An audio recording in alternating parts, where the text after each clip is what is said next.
Isaías nasceu em Jerusalém, em uma época de grandes turbulências para o povo de Judá. O reino estava à beira do colapso, com inimigos ao redor e uma liderança corrupta no trono. Filho de Amós, não era de uma linhagem real, mas desde jovem, seu espírito parecia estar conectado diretamente com o que havia de divino. Seus olhos, ávidos por entender o mistério do mundo, observavam atentamente as injustiças que marcavam seu tempo. Aos poucos, Isaías sentiu um chamado forte e inconfundível, como se uma voz ecoasse em seu coração, dizendo-lhe que sua missão era grande, que ele tinha um papel fundamental a desempenhar na história do seu povo.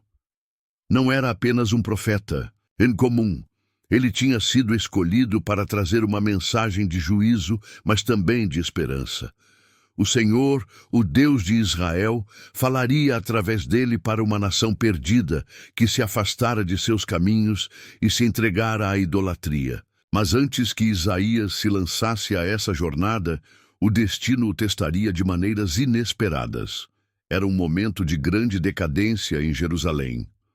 O rei Acás, de Judá, governava com uma mão fraca e uma mente cheia de medo, buscando alianças com nações pagãs, em vez de confiar no Deus que havia libertado Israel do Egito. Isaías, já profundamente incomodado com o estado da nação, procurava entender o papel da liderança de Judá diante da crescente ameaça de potências como a Assíria. Foi então que, em um dia que parecia comum, ele teve uma visão, algo que mudou sua vida para sempre. Ele se viu no templo sozinho, diante da presença de Deus. O ambiente estava saturado de uma luz indescritível, e no centro de tudo, uma figura de poder infinito o chamava. Isaías viu os serafins ao redor do trono cantando: Santo, Santo, Santo é o Senhor dos exércitos, toda a terra está cheia de sua glória.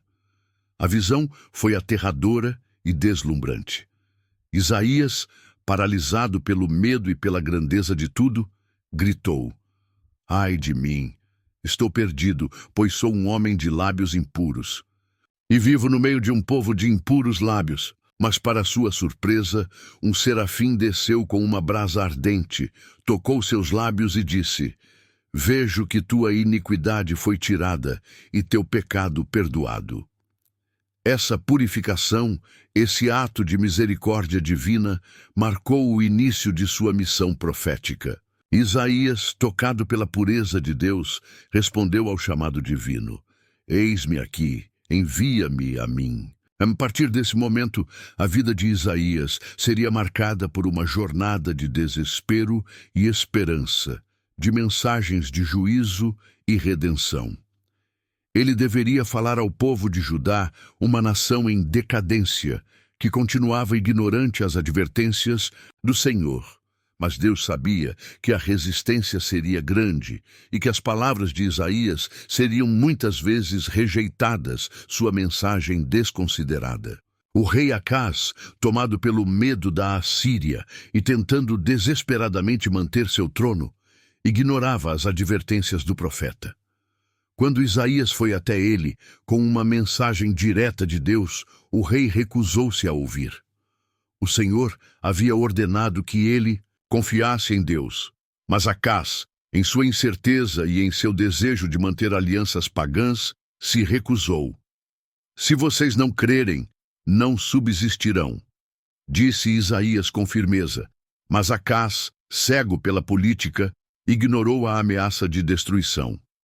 Em Mito, um momento de grande tensão, Isaías viu a morte de grandes cidades e a destruição de terras que haviam sido amadas por gerações. O rei da Assíria, Tiglat-Pileser III, com seus exércitos imensos, já marchava para o sul.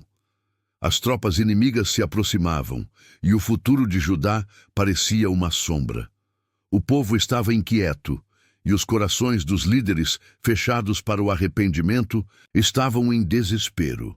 Isaías, porém, continuava a proclamar o juízo de Deus. Ele via um futuro sombrio, mas também uma promessa de restauração. Depois de um tempo de aflição, Ele dizia: Deus restaurará o remanescente de Israel. Uma criança nascerá, e o governo estará sobre os seus ombros. As palavras do profeta ressoavam como um farol no meio da escuridão, mas eram recebidas com desconfiança e muitas vezes zombaria. Em um momento crucial, Isaías se encontrou com a mulher que seria sua esposa, a profetisa. Juntos, eles enfrentaram o difícil desafio de continuar proclamando a palavra de Deus, enquanto as tribos de Judá se entregavam cada vez mais ao pecado.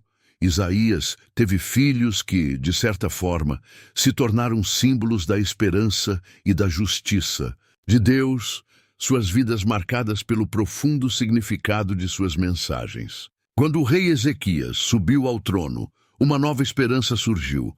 Ezequias, diferente de Acás, procurava restaurar o culto verdadeiro ao Senhor e buscar justiça para o povo. Isaías encontrou em Ezequias um aliado, e sua relação foi de grande importância durante os anos em que o rei enfrentou a ameaça da Assíria. Quando Senaqueribe, o rei assírio, invadiu Judá e cercou Jerusalém, Ezequias, com temor, procurou a ajuda de Isaías. O povo de Jerusalém, testemunhando essa intervenção divina, renovou sua fé. Porém, Isaías sabia que mesmo com esse grande livramento, o povo ainda estava em risco de cair novamente.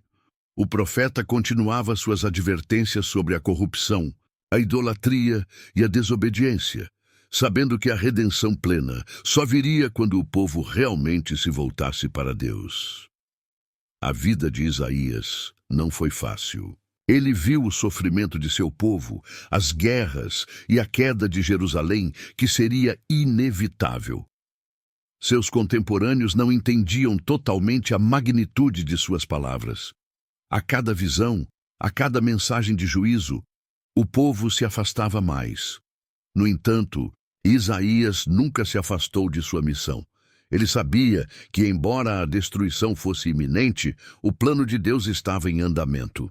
Sua visão do Messias, aquele que viria como um servo sofredor, era uma revelação de esperança para os tempos vindouros. Em sua velhice, Isaías continuava firme, mesmo quando viu a queda de sua amada cidade. Ele já sabia que o exílio estava à porta.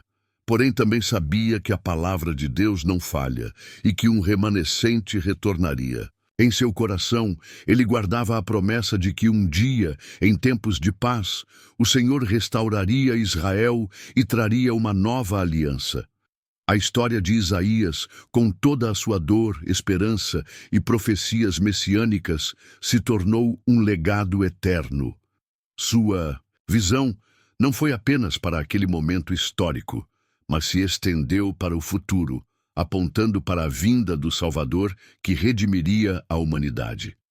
Isaías, o homem de lábios impuros, agora era um dos mais poderosos mensageiros de Deus, e suas palavras continuam a ecoar através dos séculos, repletas de drama, suspense e a certeza de que a redenção sempre será maior do que o juízo.